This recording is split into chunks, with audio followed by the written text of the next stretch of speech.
My sister had pony. My cousin had pony. I had pony. Her name was Lucifer. She broke her leg and needed shooting.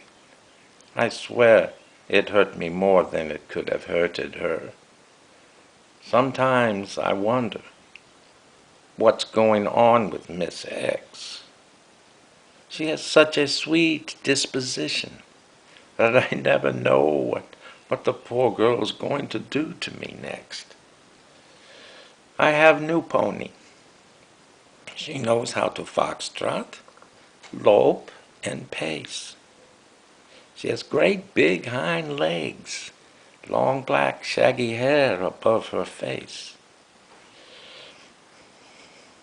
Early one morning, I seen her shadow inside the door. I didn't have to ask nobody. I know what she come here for. Come over here, pony.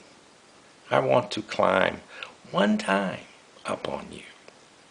You're so bad and nasty. I love you. Yes, I do. I had pony. Was that wrong?